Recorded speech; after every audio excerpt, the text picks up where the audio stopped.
जहां पर भव्य बैनर्स के जरिए प्रधानमंत्री नरेंद्र मोदी का स्वागत करने के लिए तैयार अयोध्या को प्रदर्शित किया गया है। और ये जो सड़क है वो सीधे मुख्य राजमार्ग से जुड़ती है, जिसको कि आउटर बाईपास रोड कहा जाता है। वहां से होते हुए आप सीधे जो नया घाट का निर्माण किया गया है लता मंगेशकर चौक, वहां पर प्रवेश कर सकते हैं। और 6 से 8 लेन की बड़ी सड़क बनाई गई है, बिल्कुल चौड़ीकरण किया गया है, पूरा विकास पुनर्विकास किया गया है सारी सुविधाओं का, और सुरक्षा के व्यापक इंतजाम। प्रधानमंत्री का प्रवेश हो चुका है अयोध्या में, और इस रोड शो के बाद ये सीधे प्रधानमंत्री का काफिला पहुंचेगा रेलवे स्टेशन। और रेलवे स्टेशन, जैसा कि वहां पर हमारे वरिष्ठ संवाददाता शैलेंद्र मिश्र बता रहे हैं कि वहां की तस्वीर बिल्कुल बदल चुकी है। और आप समझें कि रेलवे स्टेशन से मुख्य राम मंदिर की जो दूरी है वो बहुत ज्यादा नहीं है। आप चाहें तो स्वयं पैदल चल करके भी राम मंदिर के दर्शन के लिए जा सकते हैं। हनुमानगढ़ी उससे पहले पड़ेगा। कहा जाता है कि अगर आप अयोध्या में पदार्पण कर रहे हैं तो सबसे पहले आपको वहां के वर्तमान राजा धीराज हनुमानगढ़ी में विराजित हनुमान जी की आज्ञा लेनी होगी, आदेश लेना होगा, और उसके बाद श्री राम जन्मभूमि में श्री राम लला के दर्शनों के लिए आप जा सकेंगे। और अयोध्या में जो रेलवे स्टेशन है वहां से थोड़ी दूर पर अगर आप पैदल भी चलना चाहें, बहुत ज्यादा आपके पास सामान नहीं है, तो आप सीधे रुक कर सकते हैं हनुमानगढ़ी का। वहां पर दर्शन के पश्चात वहां से बिल्कुल वॉकिंग डिस्टेंस पे आज का जो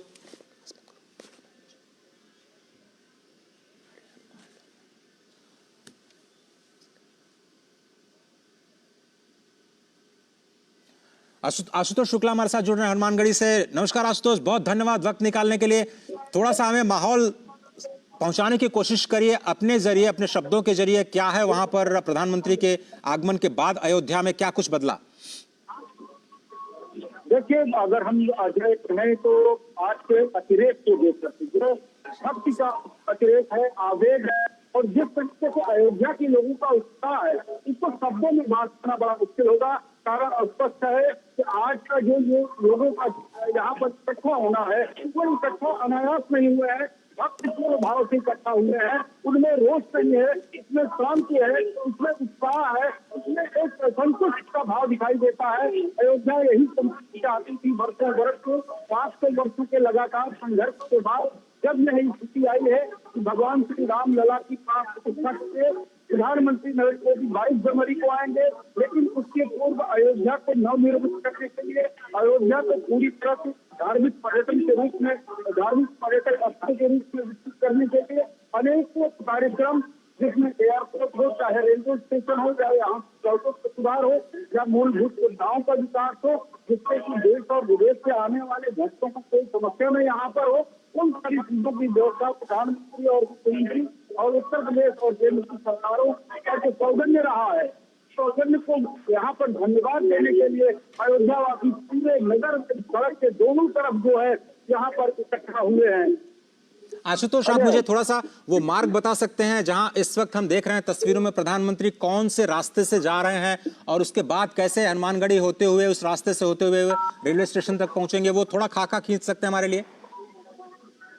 बिल्कुल अजय, अगर आप जो है राजधानी लखनऊ की तरफ जाते हैं तो राजधानी लखनऊ से गोरखपुर को जो हमारा हाईवे जाता है, उस हाईवे पर अयोध्या धाम जो है वहां से प्रवेश करते ही अयोध्या धाम में आपको जो है इस बात का एहसास होगा। और खासतौर पर यहाँ पर जो व्यवस्था की जा रही है, इस तरह से की जा रही है कि जो भक्त अपने भावों को लेकर के आए, उन्हें यहाँ पर प्रवेश करते ही अयोध्या में वह वातावरण दिखाई दे, और वह धर्म को कहलाता है, जिस पर प्रधानमंत्री नरेंद्र मोदी उतर करके लोगों से अभिवादन स्वीकार करेंगे, लोगों से मुलाकात करेंगे। जी, धर्म पक्ष से होते हुए प्रधानमंत्री जी लता मंगेशकर की याद में बनाए गए इस चौराहे पर पहुंचेंगे, और कहीं न कहीं इसके पीछे संपूर्ण अयोध्या का जो नव निर्माण किया जा रहा है, इसके पीछे चाहे साहित्य हो, चाहे संगीत हो, तर्क को एक मिश्रित भाव देकर किया जा रहा है।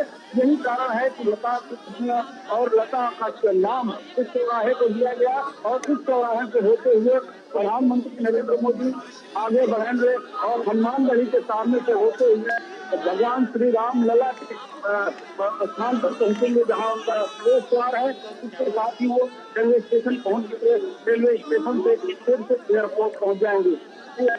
अजय, बिल्कुल सही कहा आपने। इस वक्त जो हम तस्वीरें देख रहे हैं वो है धर्मपथ की। जिस तरह से हमारे वरिष्ठ संवाददाता आशुतोष शुक्ल, जो कि इस वक्त हनुमानगढ़ी के पास बिल्कुल हैं, बता रहे थे कि इस वक्त प्रधानमंत्री नरेंद्र मोदी रोड शो के पहले हिस्से में धर्मपथ पर अभिवादन स्वीकार कर रहे हैं जनता जनार्दन का, और पोस्टर बैनर के जरिए लगातार उनका स्वागत और साथ ही साथ जनता को भी जो विकास कार्य हैं उनकी जानकारियां देते हुए ये जो बैनर पोस्टर्स हैं, खासतौर पर विकसित भारत की जो विकास यात्रा शुरू की गई है।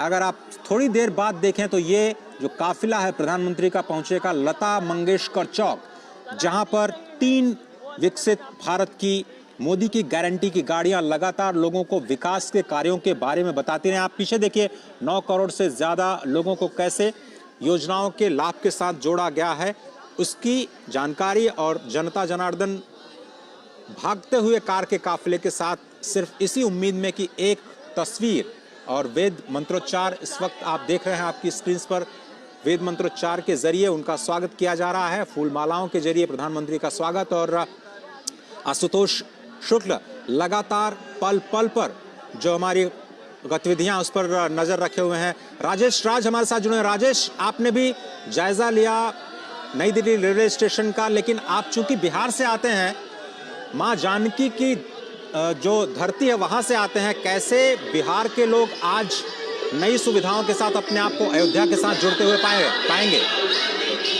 देखिए अजय, बिल्कुल आपने सही कहा कि जो अवध और मिथिला के जो संबंध हैं वो बेहद पुराने हैं, और इस संबंध की जो कड़ी है वो कहीं ना कहीं अमृत भारत एक्सप्रेस ट्रेन को जो परिचालन शुरू होगा तो इन संबंधों की कड़ी और भी आगे बढ़ेगी। और हम सब लोग जानते हैं कि अवध भगवान श्री राम की जन्मभूमि है और मिथिला उनका ससुराल है। माता जानकी की जो जन्मभूमि है वो सीतामढ़ी है, और यह जो ट्रेन है अमृत भारत जिसका आज लोकार्पण प्रधानमंत्री मोदी कर रहे हैं, यह train Anand Vihar railway station से चलकर अयोध्या होते हुए, श्री राम जन्मभूमि से अयोध्या होते हुए, माता जानकी की जन्मभूमि सीतामढ़ी होते हुए दरभंगा मिथिलांचल तक की यात्रा जब करेगी तो अवध और मिथिला की दूरियां ही नहीं घटेंगी, बल्कि दिलों के बीच जो हम कह सकते हैं कि जो रिश्तों की जो प्रगाढ़ता है, गर्माहट है, वह भी देखने को मिलेगी। और जो पौराणिक संबंध है, जो पुराने जो रिश्ते रहे हैं, वह भी आगे बढ़ेंगे। और वंदे भारत जैसी हाई क्लास ट्रेन जब भारतीय रेल ने चलाया और उसकी सफलता को देखकर जब विपक्ष के लोग ये कहते थे कि सिर्फ एक क्लास को प्रभावित करने के लिए ट्रेन चलाई गई है, तो अमृत भारत ट्रेन जो है ये नॉन एसी ट्रेन है, और यह जो सामान्य लोग हैं उनके सपनों पर खड़ा उतरने की कोशिश जो है वो भारतीय बिल्कुल सही कहा आपने। और बिल्कुल सही कहा आपने राजेश, चूंकि मिथिला के रस से बहुत सारे लोग अनभिज्ञ हैं, जानते नहीं है कि मिथिला का रस कैसे आपको प्रेम में सराबोर कर देता है। इसलिए जब ये सुविधाएं बढ़ेंगी तो माँ जानकी की धरती, जैसा कि आप कह रहे हैं, सीतामढ़ी और दरभंगा से होती हुई जो अमृत ट्रेन चलेगी, और इस वक्त आप देख रहे हैं राम कथा पार्क जो कि बिल्कुल पास में है लता मंगेशकर चौक के, वहां पर प्रधानमंत्री का काफिला पहुंच चुका है। ये स्तंभ जो देख रहे हैं वो नए भारत के नए विकास स्तंभ हैं। अलग मार्ग पर थोड़ी थोड़ी जगह पर आपको सुलभ शौचालय दिखाई देंगे, यानी बिल्कुल स्वच्छता का ख्याल रखा जाएगा। प्रधानमंत्री जिसके लिए हमेशा कहते रहे हैं कि जो भी तीर्थयात्री आए वो अपना ख्याल रखें, साथ ही साथ शहर का ख्याल रखें, उस तीर्थ का ख्याल रखें जहां पर वो तीर्थाटन के लिए, पर्यटन के लिए जा रहे हैं। ये जो स्तंभ है अभी उसकी खूबसूरत आभा आप शाम को देखिएगा, जब यहाँ पर ज़बरदस्त लाइटिंग होती है तो इन स्तंभ के जरिए कैसे एक विकास का द्वार आपको दिखता है। ये बिल्कुल लता मंगेशकर चौक पर इस वक्त प्रधानमंत्री का काफिला पहुंच चुका है। बहुत ही खूबसूरत तस्वीरें, अनेक संगीत और वाद्य यंत्र के साथ सैकड़ों लोग इस वक्त लता मंगेशकर चौक के पास प्रधानमंत्री नरेंद्र मोदी का अभिवादन करते हुए। उत्सुकता लोगों को जरूर थी, लेकिन उत्सुकता थी 22 जनवरी की, आज के दिन का अंदाज शायद किसी को भी नहीं रहा होगा कि प्रधानमंत्री 22 जनवरी से पहले आज 30 दिसंबर को भी यानी 2023 खत्म होते होते एक बार अयोध्या का दौरा करेंगे। साथ ही साथ अयोध्या को कई हजारों करोड़ रुपए की परियोजनाओं की सौगात भी देंगे। बहुत सारी परियोजनाएं पिछले 2 साल 3 साल से जो नए अयोध्या का मास्टर प्लान है उसके तहत चल रही थी, उसमें आज 2 बड़ी परियोजनाएं राष्ट्र को समर्पित की जा रही हैं, जिसमें कि अयोध्या धाम रेलवे स्टेशन और महर्षि वाल्मीकि इंटरनेशनल एयरपोर्ट। ये जो 2 परियोजनाएं हैं, एक परियोजना दुनिया को कनेक्ट करेगी भगवान राम के धाम से, तो दूसरी परियोजना देश के विभिन्न हिस्सों को भगवान राम के धाम से कनेक्ट करेगी। आशुतोष, क्या आप मेरे साथ बने हुए हैं? नमस्कार आशुतोष, क्या आप मेरे साथ हैं?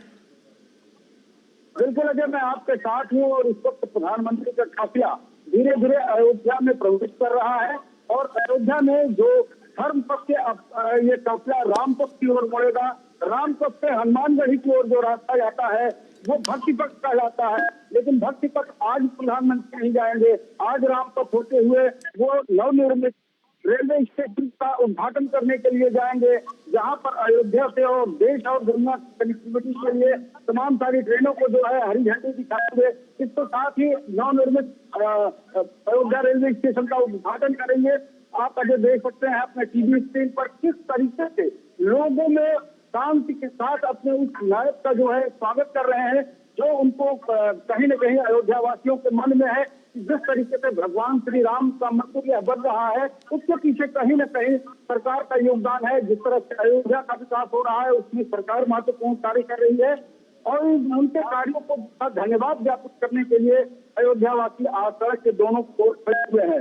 वास्तव में अजय, अगर हम कहें तो राम का जो स्वरूप है, राम का जो वांग्मय है, वह एक विराट स्वरूप है, वह एक विराट वांग्मय है। उस वांग्मय में संपूर्ण राष्ट्र समाहित होता है और जब बात राष्ट्रीय एकीकरण की होती है तो बात सिर्फ यही होती है कि भगवान राम का जो स्वरूप है वही राष्ट्रीय एकीकरण का एकमात्र स्वरूप है। और यही कारण है कि अल्लामा इकबाल ने भी भगवान राम को जो है इसको इकरार हिंद कहा।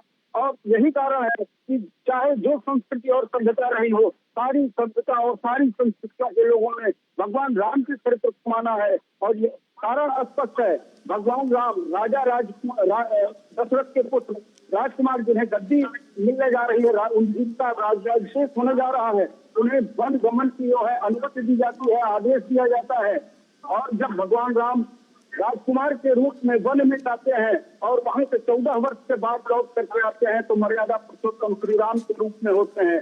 भगवान श्री राम ने न कोई उपदेश दिया, न कोई ज्ञान की बात कही, लेकिन समाज, जीवन और मृत्यु के हर पल को जागृत किया, हर पल को जी करके बताया कि व्यक्ति को अपने जीवन को किस तरह से अनुशासित रख जीना चाहिए, राष्ट्र के प्रति उसका क्या समर्पण होना चाहिए, भारत के भाई के प्रति क्या होना चाहिए, पिता के प्रति क्या होना चाहिए, समाज के प्रति उसका क्या उत्तरदायित्व है, राजा के रूप में उसका व्यवहार क्या है। और यही कारण है कि राम राज्य की आज भी कल्पना की जाती है और उसी राम राज्य की कल्पना को साकार करने के लिए प्रधानमंत्री नरेंद्र मोदी आज अयोध्या के सड़कों पर हैं। कभी वो धर्म पथ पर हैं, कभी राम पथ पर हैं, कभी भक्ति पथ पर हैं, लेकिन ये सारे पथ एक विश्व राजनीति की ओर जाते हैं। ये सारे पथ इस शांति की ओर जाते हैं जिसकी न केवल देश को बल्कि दुनिया को जरूरत है। अजय, बिल्कुल सही कहा आपने। और अगर इस दृश्य की बात करें तो ये सामान्य दृश्य नहीं है आशुतोष, और कई दिनों से आप उस अयोध्या की परम पावन धरती पर निवास कर रहे हैं जिसकी हम लोग सिर्फ कल्पना करते हैं, हम लोग सोचते हैं, लेकिन आपका भाग्य अद्भुत है क्योंकि भगवान शंकर स्वयं कहते हैं कि ये तो बहुत ही दुर्गम नगरी है, वहां पर रहना, वहां पर तपस्या करना, वहां पर दान करना ये बहुत ही दुष्कर है। और अगर आपको अयोध्या वास मिल जाए ये तो बहुत ही सुदुष्कर है। अगर आप एक पग पग इस अयोध्या की धरती पर बढ़ाते हैं तो आपको अश्वमेध यज्ञ का फल मिलता है। यावत पदानि रामस्य मार्गम गच्छति मानुषः पदे पदे श्वमेधस्य यज्ञस्य लभते फलम। एक एक पद, तो आप देख रहे हैं कि जो ये सुरक्षा कर्मी भी एक एक पद इस वक्त काफिले के साथ बढ़ा रहे हैं और सैकड़ों हजारों की संख्या में जो लोग अभिवादन कर रहे हैं भले ही इस वक्त मौका प्रधानमंत्री के अभिवादन का हो, उनके स्वागत का हो, क्योंकि विकास पुरुष कहे जाते हैं, विकास की बड़ी सौगातें आज अयोध्या को मिलने जा रही हैं, लेकिन अपने आप में ये तीर्थ यात्रा से कम नहीं है और एक बहुत ही अनोखा अवसर अयोध्या वासियों के लिए इस वक्त आप देख रहे हैं। धर्म पथ से चलते हुए अब राम पथ, जो 3 मुख्य पथ कहे गए हैं आज की नई अयोध्या, जिसको आप कहें नई अयोध्या, तो मैं इसलिए कह रहा हूं कि नई अयोध्या और पुरानी अयोध्या कि आप रिलेट कर सकते हैं कि एक तरफ संस्कार, विचार, संस्कृति और जो विरासत है उसको संरक्षित करते हुए प्राचीन अयोध्या के जो प्राचीन संस्मरण हैं उनको कैसे संरक्षित रखते हुए नए कीर्तिमान और नए स्थलों का विकास किया जा रहा है। इसमें न केवल भव्य राम मंदिर बल्कि 148 आध्यात्मिक स्थलों का विकास एक साथ किया जा रहा है। दूसरी तरफ नई अयोध्या बन रही है जिसमें वर्ल्ड क्लास विश्व स्तर की आपको रेलवे स्टेशंस, विश्व स्तर के आपको इंटरनेशनल जो हवाई अड्डा उसका निर्माण और सड़कों का निर्माण, यानी सड़क परिवहन, रेल परिवहन, हवाई परिवहन और साथ ही साथ वाटरवेज, उसको भी आप नहीं भूल सकते हैं क्योंकि अयोध्या शायद एशिया का पहला शहर होगा जिसको वाटरवेज यानी सरयू के किनारे किनारे डेवलप करके एक नया मॉडल देने की कोशिश की जा रही है इस हेरिटेज टूरिज्म को बढ़ावा देने की। आशुतोष, $1 ट्रिलियन इकोनॉमी की बात करता है उत्तर प्रदेश। अयोध्या लगता है कि अब नए कलेवर में आने को तैयार है और विकास की भी जो गाड़ी है यहां से अब और रफ्तार पकड़ने वाली है, चाहे रेल के जरिए या फिर वायुयान के जरिए।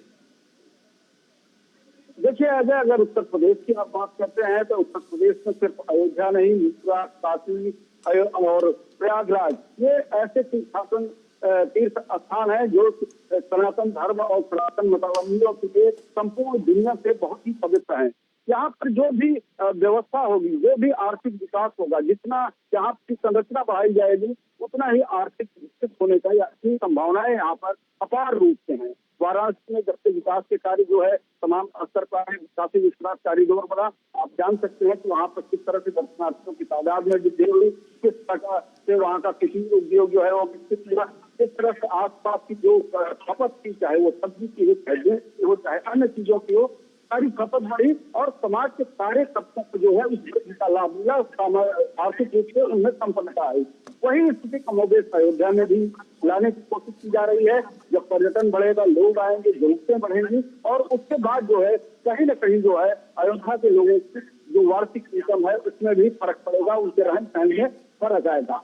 लेकिन जिस तरह का दृश्य अजय इस वक्त आप अयोध्या की सड़कों पर देख रहे हैं, मैं एक ही शब्द में अगर कहें तो न भूतो न भविष्य, न ऐसा दिखा है न ऐसा दिखेगा। कारण यह है कि अयोध्या हमेशा अशांत रही है।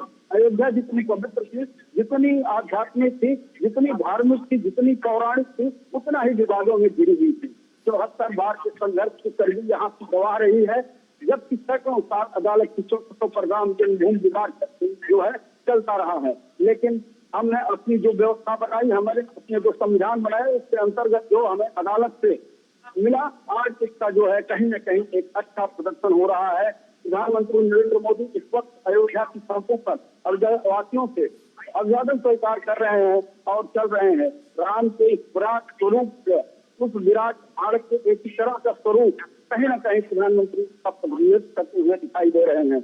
अजय, बिल्कुल सही कहा आपने और तस्वीरों में स्पष्ट तौर पर देख रहे हैं कि जो अयोध्या वासी हैं और जो बाहर से भी अयोध्या में इस वक्त वास कर रहे हैं वो प्रधानमंत्री नरेंद्र मोदी की एक झलक पाने के लिए जो दोनों तरफ बैरिकेडिंग लगाई गई है उस पर स्पष्ट तौर पर इंतजार करते हुए, प्रतीक्षा करते हुए कई सारे लोग तो काफिले के साथ दौड़ लगाते हुए एक सेल्फी हो जाए, प्रधानमंत्री के एक तस्वीर उन्हें मिल जाए, अपनी आंखों में बसाना चाहते हैं। कोई फूल फेंक रहा है, कोई मालाओं के साथ स्वागत कर रहा है, कुछ विप्र बंधु जो बटुक हैं वेद मंत्रोच्चार के साथ उनका स्वागत कर रहे हैं। आम जनमानस रंग बिरंगी कपड़ों परिधानों में उनका स्वागत कर रही हैं और नृत्य वादन के जरिए भी प्रधानमंत्री का स्वागत करते हुए आज अयोध्या की जनता, वाकई आज के दृश्य की शायद किसी ने कल्पना नहीं की होगी। आपने बिल्कुल सही कहा आशुतोष कि सभी लोग को ये तो पता था कि चलिए 22 जनवरी की एक तिथि आ गई है, उस वक्त भव्य राम मंदिर का दर्शन करने के लिए, उसके लोकार्पण के लिए प्रधानमंत्री आएंगे, लेकिन आज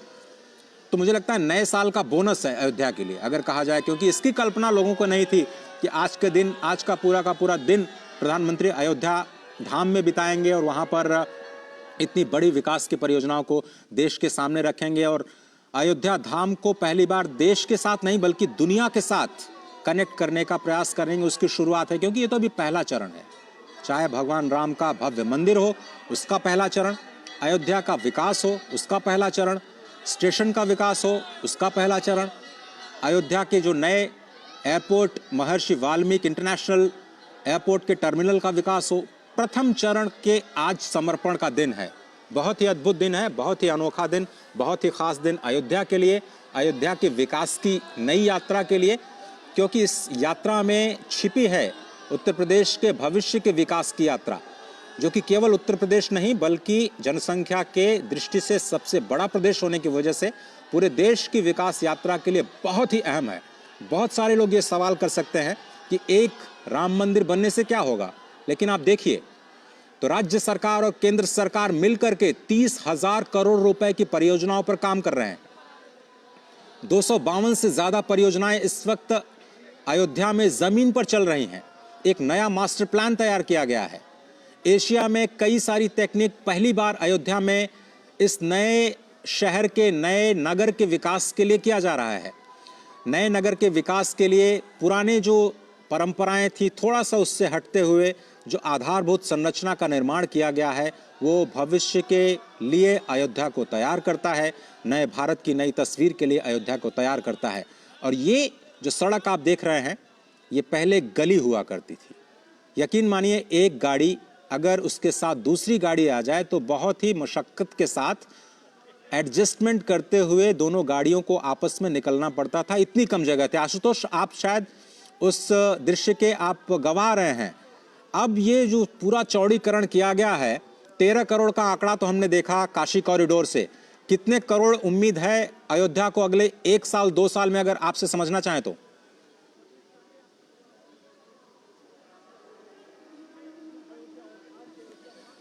चलिए आशुतोष से हम संपर्क करने की कोशिश करेंगे। जी जी जी जी अजय, तो पहले मैं आपको बताना चाहूंगा कि जो भौतिक वातावरण है वो सुविधा भक्तों को प्रदान करता है, लेकिन आकर्षण जो है निश्चित की होती है, उस जगह की होती है, उस देवता की है जो सबको आकर्षित करता है, जो अपने पथ पर अपने मार्ग पर चलाने के लिए लोगों को प्रेरित करता है।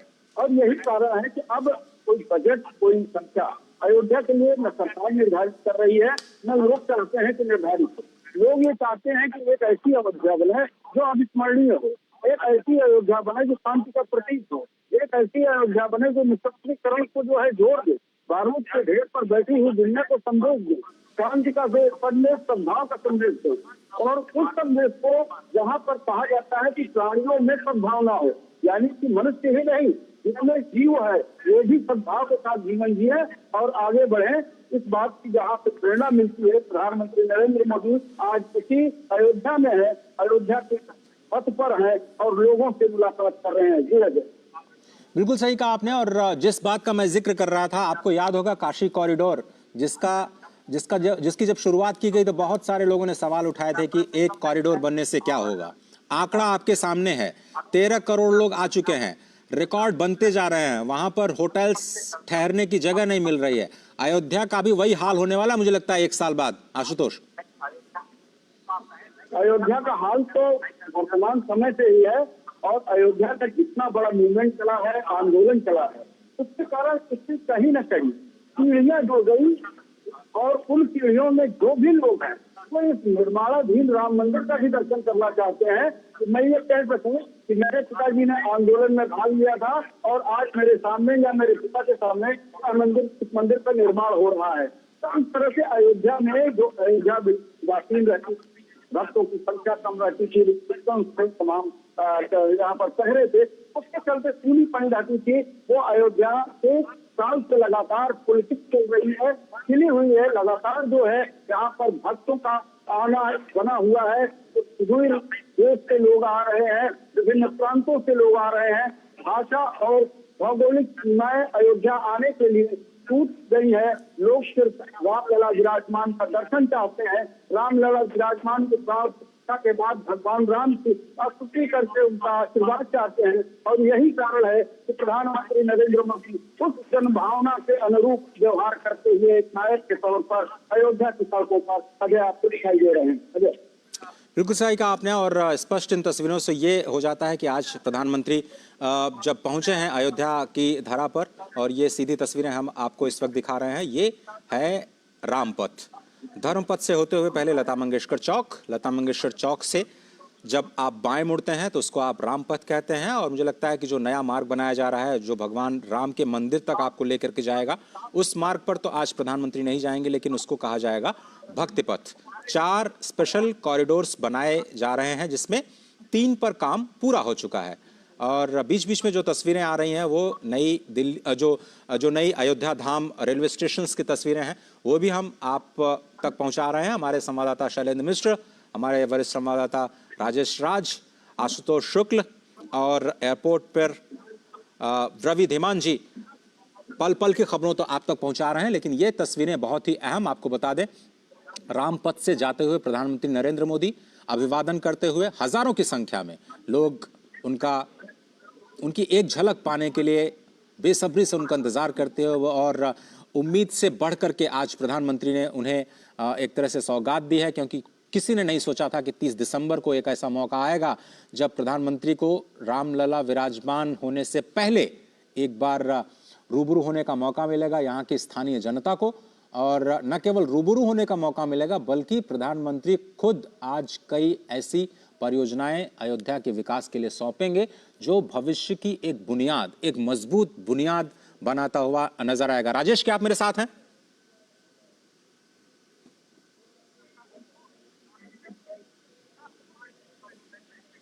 राजेश या शैलेंद्र, क्या आप में से कोई मुझे सुन पा रहा है? हाँ, मैं अजय जी आपकी आवाज सुन रहा हूँ।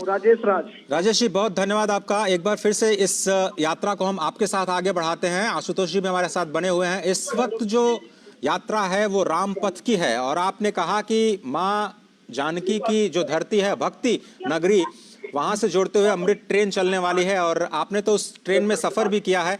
कितनी बदलेगी दुनिया तीर्थयात्रियों की? देखिए, बिल्कुल आपने सही कहा कि भगवान श्री राम की जो जन्मभूमि है अयोध्या, यह करोड़ों जो लोग हैं हिंदुस्तान के, जो राम में आस्था रखने वाले लोग हैं, उनकी कहीं ना कहीं एक बड़ी तीर्थस्थली है। और यहाँ पर दक्षिण भारत के जो लोग हैं उनका भी सालों भर आगमन होता रहता है। तो सिर्फ अयोध्या जो है कोई बिहार और उत्तर प्रदेश नहीं, बल्कि पूरब, पश्चिम, उत्तर, दक्षिण। आपने रंगनाथ की याद दिला दी हमें, राजेश राज जी। और सही कहा आपने कि बैंगलोर से भी तो जुड़ रहे हैं हम लोग नई ट्रेन के जरिए। बहुत जल्दी विश्वेश्वरैया टर्मिनल से अयोध्या को जोड़ते हुए नई ट्रेन वहां से भी चलने वाली है। बिल्कुल, आज जो 2 अमृत भारत ट्रेन का परिचालन हो रहा है अजय, उसमें अयोध्या से एक दरभंगा और दूसरी जो ट्रेन है वो मालदा टाउन और बेंगलोर के बीच जो है वो अमृत भारत का परिचालन हो रहा है। और आने वाले दिनों में ये उम्मीद की जा रही है कि जैसे अयोध्या धाम रेलवे स्टेशन का कायाकल्प कर दिया गया, रात जब रेल मंत्री अश्विनी वैष्णव का मैंने इंटरव्यू किया था तो अश्विनी वैष्णव ने यही कहा कि आज इसकी कैपेसिटी 20,000 है, लेकिन आने वाले दिनों में 1 लाख लोगों के आवाजाही की कैपेसिटी बनाने की क्षमता हम अयोध्या धाम रेलवे स्टेशन पर रखेंगे। और स्टेशन के सबसे ऊपरी हिस्से पर जाकर के जब हमने देखा तो एक रूफ जो है वो तैयार किया गया है, जिस पर भी मुसाफिर आकर के बैठने का काम करेंगे। रूफ लॉन्ज उसको कहा जाएगा, और वो एक बेहद खूबसूरत नजारा प्रस्तुत कर रहा है। तो कुल मिलाकर हम देख सकते हैं कि जब यहाँ पर अयोध्या जो लोग आएंगे तीर्थाटन करने के लिए, और उनकी हसरत होगी कि माता जानकी की भूमि सीतामढ़ी हम जाएं, और सीतामढ़ी से फिर जो रामचंद्र जी का जो ससुराल है जनकपुर, वहां तक की यात्रा करें, तो कहीं न कहीं राजा दशरथ और राजा जनक की जो दोनों नगरी है, वो नगरी दोनों अपने को एक दूसरे को एसोसिएट करेंगे, संबद्ध करेंगे। और जो यहाँ तीर्थाटन करने वाले लोग हैं राजेश, जब भगवान राम की वर यात्रा श्री अयोध्या धाम से निकली जनकपुर पहुंचने के लिए, तो कई सारे दिन लग गए, क्योंकि उस वक्त तो रोज लोग पैदल चला करते थे, रथ के द्वारा चला करते थे। लेकिन आज जो यात्रा है विकास की इस नए परिवेश में, आधुनिक परिवेश में, समय की जो सीमा है बहुत कम हो जाएगी। ये जो अमृत ट्रेन्स आप बता रहे हैं, कितना समय लगेगा पहुंचने में मां जानकी की धरती से भगवान राम के अयोध्या धाम तक? देखिए, अयोध्या धाम जो ट्रेन अभी इनॉग्रल जो ट्रेन है, जिस ट्रेन में मैं सफर करूंगा गोरखपुर तक, हम बाबा जी। गोरखनाथ की धरती तक हम जाएंगे। तो गोरखपुर तक हम 2-2:30 बजे के आसपास पहुंचेंगे और यह ट्रेन दरभंगा आज रात तकरीबन 12 बजे के आसपास जो है, ये 12 बजे के आसपास 12 बजे से के ऊपर जो है ये ट्रेन पहुंच जाएगी। और उससे पहले जो है सीतामढ़ी जो है माता जानकी की जो धरती, वहाँ ट्रेन पहुंचेगी। जनकपुर मतलब कमोबेश एक 10-12 घंटे का आप सफर कह रहे हैं कि 10-12 हाँ, घंटे में आप आराम से वहां से जनकपुर से अयोध्या धाम पहुंच सकते हैं। चलिए, सबसे बड़ी बात है अजय कि जो ट्रेन है, जी। ये ट्रेन फुल्ली जो है नॉन एसी ट्रेन है। और जो पहले सवारी गाड़ियां चलती थी, उन सवारी गाड़ियों को इतना अपग्रेड किया गया है कि इसकी जो सीटें हैं, बाथरूम्स हैं, या जो तमाम जो सुविधाएं इसमें दी गई हैं, बहुत अत्याधुनिक है। हर एक बर्थ पर मोबाइल चार्जिंग की व्यवस्था की गई है, पानी के बोतल रखने की व्यवस्था की गई है, मोबाइल फोन आप आराम से वहां पर रख सकते हैं। तो कुल मिलाकर हम देख सकते हैं कि जो पहले लोगों को एक कुप्पे में चार्जिंग पॉइंट के लिए जूझना पड़ता था लोगों को, वो तमाम संकट जो है वो इसमें दूर हो चले हैं। बाथरूम्स भी बहुत खूबसूरत बाथरूम है, अत्याधुनिक सुविधाओं से लैस है। पैर जो है पैर से द्वारा संचालित होगा, वो जो नल की जो नल अगर खोलने की जरूरत है तो सीधे पैर आप अगर पुश करेंगे तो पैर से ये ट्रेन जो नल है वो नल चालू हो जाएगा। क्या आधुनिक सुविधाओं का बिल्कुल इस्तेमाल किया गया, आप सही कह रहे हैं। लेकिन हम अगर राजेश ये समझना चाहिए कि जो वंदे भारत की बात आप कर रहे थे, वंदे भारत एक अत्याधुनिक तकनीक के साथ एसी कोच की जो व्यवस्था की गई थी, मुझे लगता है कि अब वो उसका लक्ष्य तो है कि 75 वंदे भारत ट्रेन चलाई जाएं। क्या हम ये माने कि आगे जाते हुए अमृत ट्रेन का सिलसिला अब चल निकला है? अयोध्या भले ही एक पड़ाव हो, एक सुखद पड़ाव हो, लेकिन अब अमृत ट्रेन की भी संख्या आगे बढ़ेगी आगे जाते हुए भविष्य में?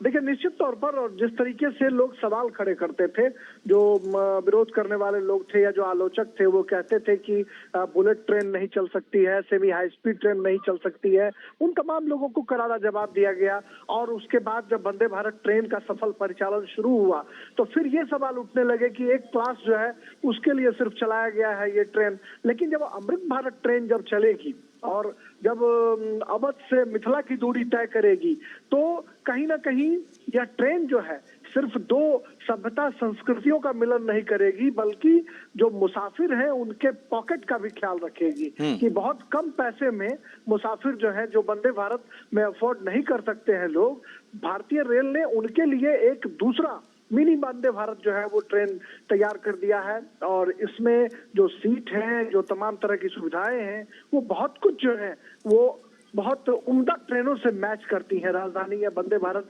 ट्रेनों के जो में जो बहुत सारी चीजें हैं उससे मिलती जुलती ये ट्रेन है। और ऐसे में अगर आने वाले दिनों में सवारी गाड़ियों के परिचालन पर या इन अमृत भारत ट्रेन का अगर परिचालन बड़े पैमाने पर होता है, और मुझे लगता है कि भारतीय रेल इस ट्रेन के माध्यम से जो पुरानी जर्जर जो ट्रेनें हैं उनको रिप्लेस करने की तैयारी भी कर रही है। यानी भारतीय रेल अपने एक नए क्लेवर, नए फ्लेवर, नए तेवर के साथ मुसाफिरों के दिलों पर राज करने की तैयारी कर रहा है। और इसमें अमृत भारत एक्सप्रेस जो है ये मील का पत्थर साबित होगा। और इसकी जो एक नई टेक्नोलॉजी है अजय, वो मैं आपको संक्षेप में बताना चाहूंगा कि ये पुश-पुल, मतलब जो दोनों ट्रेन के इंजन के बीच जो जगह खाली होती थी और ट्रेन में कई बार जोर का झटका लगता था, उस झटके से अमृत भारत एक्सप्रेस ने निजात दिला दी है। दोनों बोगियों के बीच में जो गैप था उस गैप को खत्म कर दिया गया है और ये ट्रेन जो है एक दूसरे बोगी को आराम से कनेक्ट कर रहा है, न सिर्फ टहल कर जाने के लिए बल्कि बोगियों के बीच में कोई गैप नहीं है जिससे ठीक है राजेश जी, जो है वो नहीं लगता। जैसे ही रेलवे स्टेशन पर प्रधानमंत्री पहुंचेंगे और लोकार्पण करेंगे, हम और भी आपसे बात करेंगे अमृत ट्रेन की खूबियों के बारे में और कैसे ये एक नए मील का पत्थर साबित हो सकता है भारतीय रेलवेज के लिए। लेकिन इस वक्त जो आप तस्वीरें देख रहे हैं, बहुत ही अद्भुत, अलौकिक, आधुनिक अयोध्या की जो तस्वीरें हैं आप अपनी स्क्रीन पर देख रहे हैं।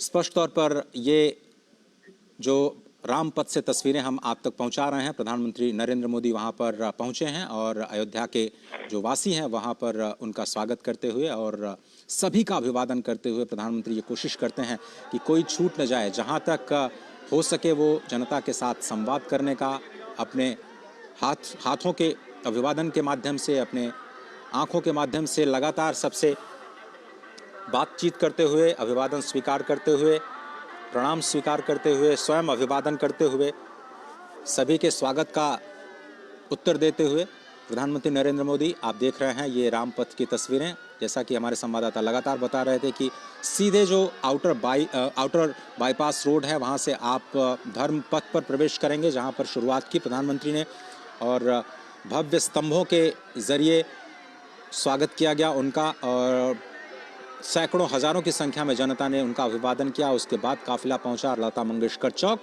और वहां से फिर बाएं होते हुए रामपथ।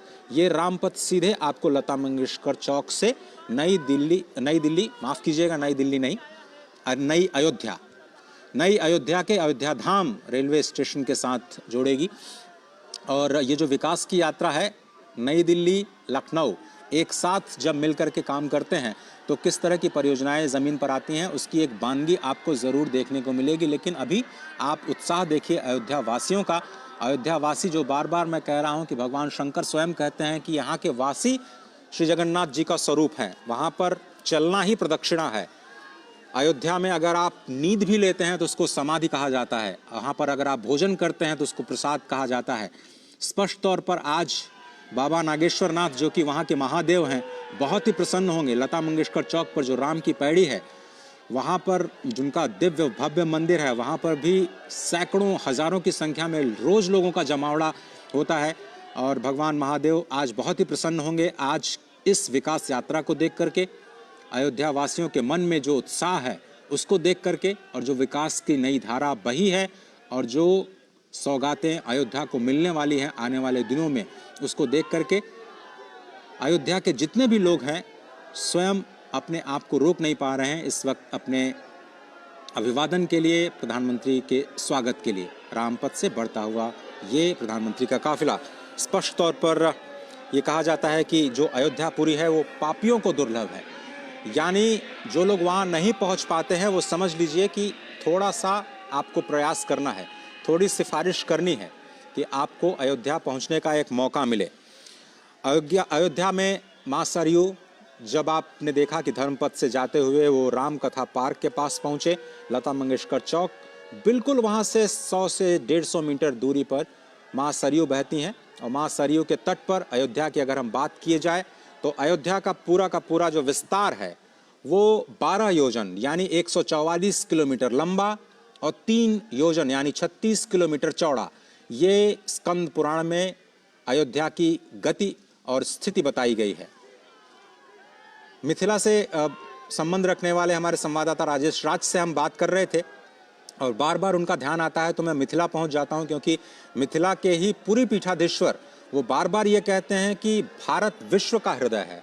और विश्व जब हम कहते हैं तो विश्व शब्द का अर्थ केवल ये वास्तविक दुनिया जो हम आज देख पाते हैं 183 देशों की, वो दुनिया हमारे संस्कारों में, हमारी संस्कृति में विश्व नहीं है, बल्कि विश्व का जो मतलब है, जो अर्थ है, वो विष्णु सहस्त्र नाम में पहला ही नाम भगवान विष्णु का विश्व है और अनंत अनंत ब्रह्मांड उस विश्व में, उस विश्व शब्द में समा जाते हैं। और जब हम कहते हैं कि भारत विश्व गुरु है तो जो लोग ये समझते हैं नहीं है या फिर इस शब्द का अर्थ नहीं समझते हैं, वो इस बात को समझते नहीं है कि भारत भा यानी ज्ञान की धरती है और भारत की धरती से ही विश्व गुरु बनने का सपना साकार हो सकता है, हो रहा है और होगा, इसमें कोई शक नहीं है, क्योंकि अनंत अनंत ब्रह्मांड की गति और मति को हमारे ही शास्त्रों और जो संस्कारों हैं उससे समझने की, भगवान राम के स्वयं जीवन से समझने की जो प्रेरणा मिलती है वो स्पष्ट तौर पर दिखाई देती है। मुझे लगता है कि ये काफिला धीरे धीरे उस स्थान तक पहुंच चुका है जिसे अब अयोध्या धाम रेलवे स्टेशन के बिल्कुल करीब समझा जा सकता है। संवाददाता राजेश राज बता रहे थे कि आप रेलवे स्टेशन के परकोटे पर यानी उस शिखर पर पहुंच करके बहुत सारे मंदिरों के शिखर का भी दर्शन कर सकते हैं। वहां पे फूड प्लाजा में व्यंजनों का आनंद ले सकते हैं, प्रतीक्षालय में जाकर के आराम कर सकते हैं और वहाँ से बिल्कुल पैदल यात्रा करते हुए श्री हनुमानगढ़ी के दर्शन के लिए जा सकते हैं, भगवान श्री राम के दर्शन के लिए जा सकते हैं। तो जिस तरह से मैं बता रहा था कि भगवान ये जो भारत है पूरे विश्व का हृदय है, उसी तरह से ये अयोध्या कहा जाता है वैकुंठ का हृदय है। और स्वयं जो स्वयंभू मनु हैं, उन्होंने भगवान से प्रार्थना करके वैकुंठ से पहले अयोध्या को लेकर के आए। लेकिन जब अयोध्या यहाँ पहुंची तो इस धरा में, इस धरती में उतनी सामर्थ्य नहीं थी कि इस नगरी को अपने ऊपर स्थापित कर पाए। भगवान शंकर की नगरी काशी जिस तरह से उनके त्रिशूल पे बसी है, तो भगवान विष्णु को अपने चक्र को पहले भेजना पड़ा इस अद्भुत अलौकिक नगरी को स्थान देने के लिए। भगवान सुदर्शन चक्र सबसे पहले यहाँ आए और जैसा कि मैं आपको बता रहा था कि 12 योजन लंबी यानी 144 किलोमीटर लंबी, 36 किलोमीटर चौड़ी अयोध्या की धरती को भगवान सुदर्शन चक्र ने अपने ऊपर स्थापित किया। और आज भी माना जाता है कि ये मत्स्याकार जो अयोध्या की परिसीमा है, गुप्तार घाट से लेकर के आज जो नया घाट जिसकी हम बात करते हैं, ये तो बहुत छोटी सीमा है। लेकिन आप 144 केंद्र अगर आप उस राम जन्मभूमि को मान लें तो 144 किलोमीटर का दायरा आप अयोध्या को मान सकते हैं स्कंद पुराण के आधार पर। और उसी अयोध्या को पुनर्विकसित करने का, विकास के साथ साथ विरासत को संभालने का ये प्रण जो हमने विकसित भारत को बनाने के साथ में लिया है कि हमें अपनी विरासत का सम्मान करना है, उसका संरक्षण करना है, उसके निर्माण के लिए ये प्रयास लगातार निरंतर जारी है और आज का दिन बेहद अहम।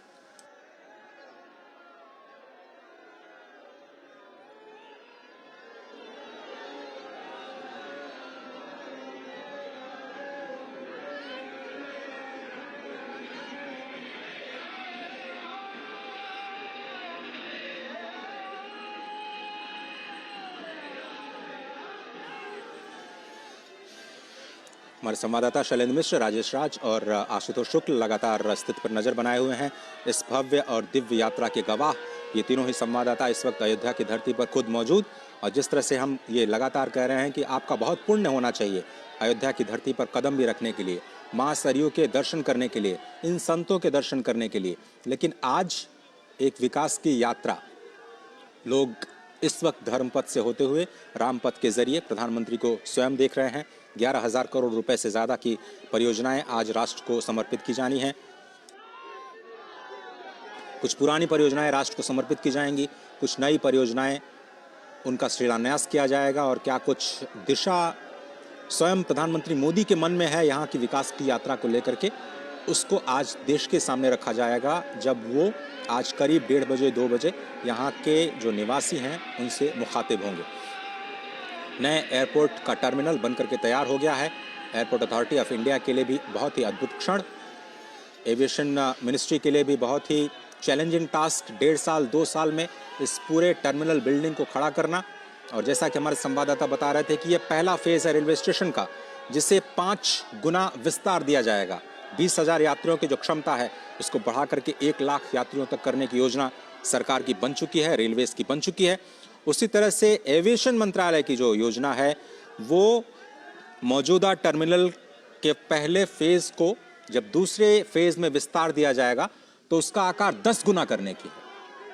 आप ये समझिए कि हर रोज 1 से 1.5 लाख लोग अयोध्या की धरती पर आएंगे रामलला के दर्शन करने के लिए। इतनी बड़ी संख्या में लोगों का स्वागत करना, लोगों की रहने की व्यवस्था करना, लोगों के जो मूलभूत सुविधाएं हैं, पानी की, ठहरने की, रहने की, भोजन की, प्रसाद की, जो स्वच्छता के कार्यक्रम किए जाने हैं उसकी, उन सब की व्यवस्था करना यहाँ के अयोध्या नगर निगम के लिए कितनी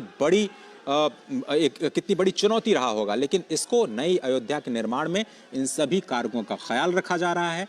स्पष्ट तौर पर जो नई अयोध्या का निर्माण किया जा रहा है उसमें डेडिकेटेड जो सीवर लाइन है, उसके साथ साथ जो ग्रीन टर्मिनल्स या ग्रीन जो टेक्नोलॉजी का इस्तेमाल किया जा रहा है कि कम से कम पोल्यूशन के साथ में, कम से कम प्रदूषण के साथ में जो निर्माण कार्य हैं उसको अंजाम दिया जाए।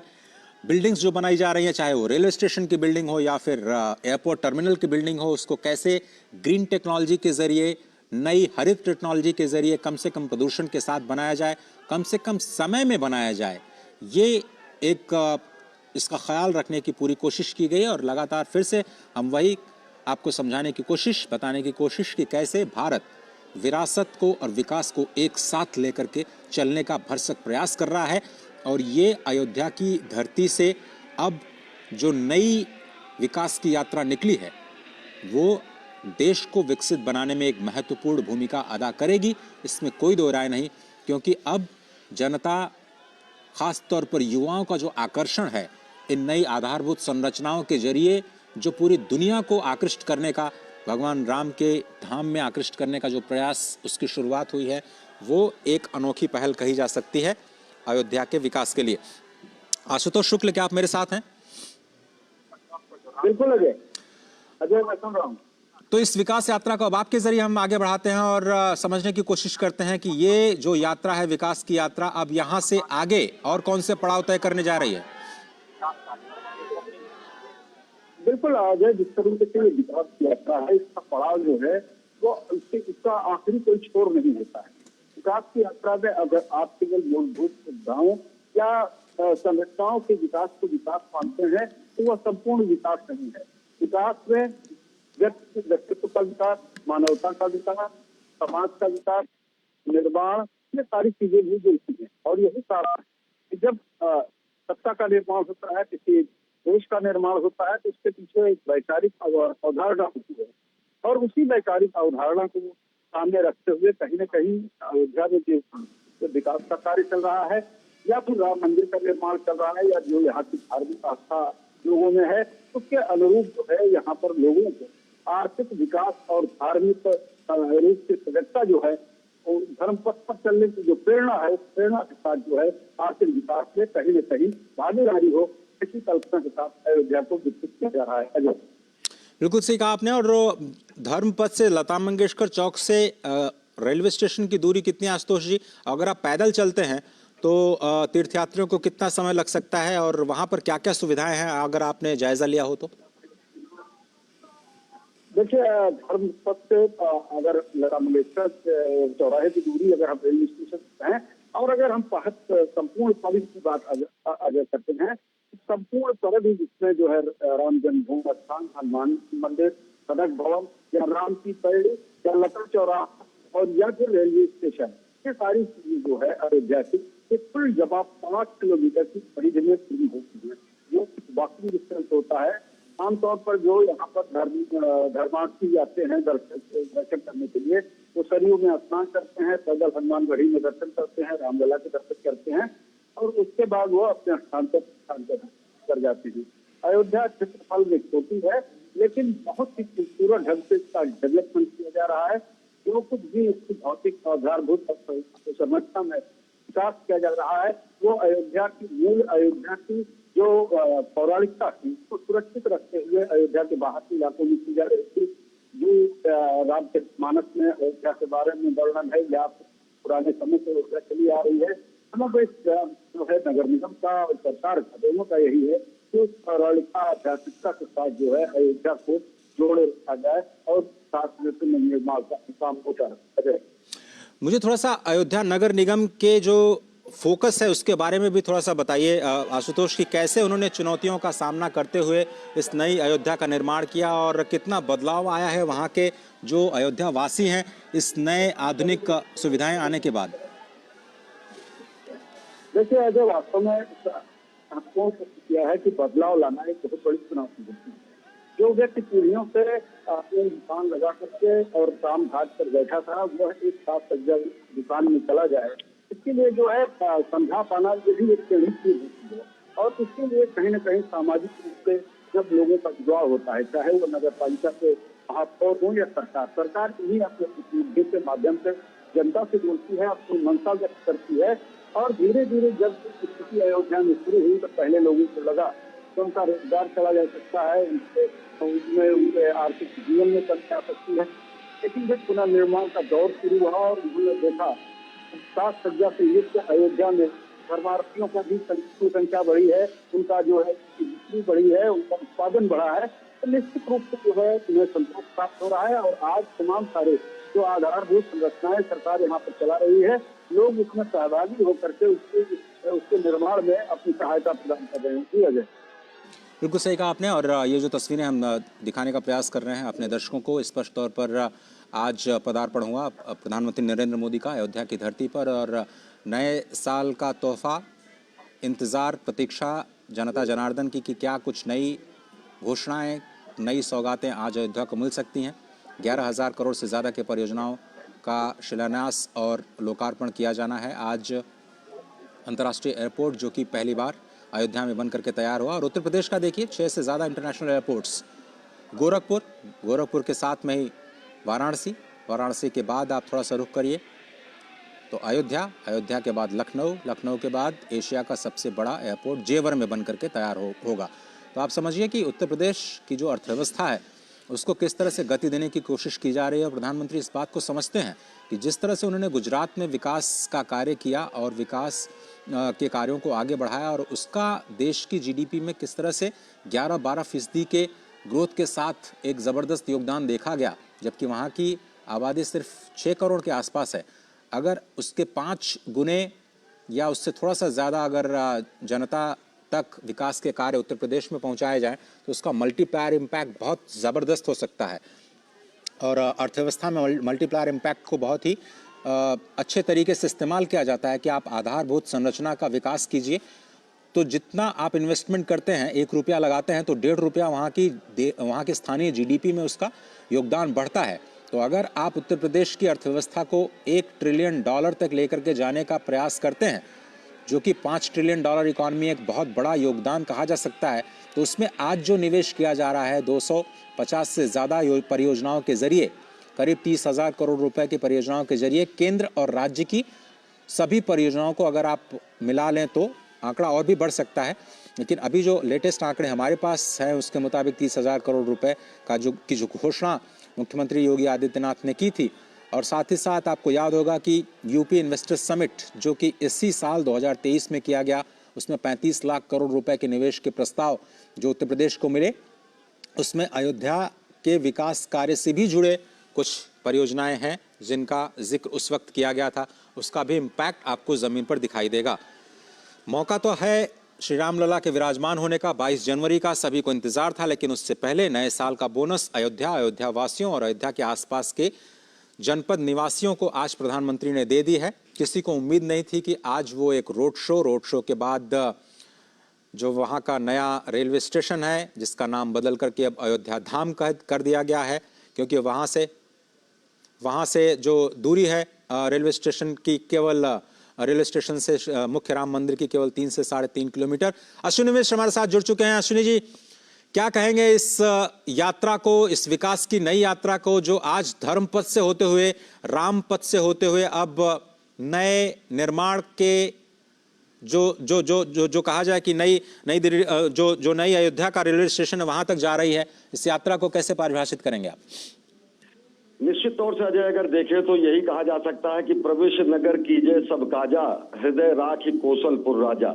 आज वो क्षण है जब अयोध्या का जो वैधव्य था, अयोध्या का जो वैराग्य था, उसका श्रृंगार पूरी दुनिया देख रही है। किस तरीके से अयोध्या में ही भगवान श्री राम का वनवास था वो समाप्त होने के कगार पर है। जब वो भव्य दिव्य मंदिर में उनकी प्राण प्रतिष्ठा होगी भगवान श्री राम लला के बाल रूप की, उससे पहले प्रधानमंत्री नरेंद्र मोदी का यहाँ पहुंचना ये बताता है कि किस तरीके से सदियों की जो जनाकांक्षा है वो आकार लेते हुए अयोध्या के भव्य दिव्य नव्य स्वरूप को देख रही है। रामपथ आप जिसका जिक्र कर रहे हैं, रामपथ ये पूरा का पूरा श्रृंगार हाट फैजाबाद और अयोध्या को जोड़ने वाली जो मुख्य सड़क थी उसको विस्तारित किया गया है। पतली सकरी सी सड़क होती थी जिस पर प्रधानमंत्री जी चल रहे हैं, एक तरफ की एक ही लेन बराबर वो सड़क थी जिसको बढ़ाकर डबल किया गया है। आसपास के पूरे सड़कों का विस्तार किया गया है। रामपथ, भक्तिपथ, धर्मपथ और श्री राम जन्मपथ, ये 4 पथ बनाए गए हैं। और आज जो प्रधानमंत्री हजारों करोड़ की योजनाओं का लोकार्पण और शिलान्यास करेंगे, उससे आगे अगर देखें तो तकरीबन अश्विनी जी आपको रोकना चाहेंगे।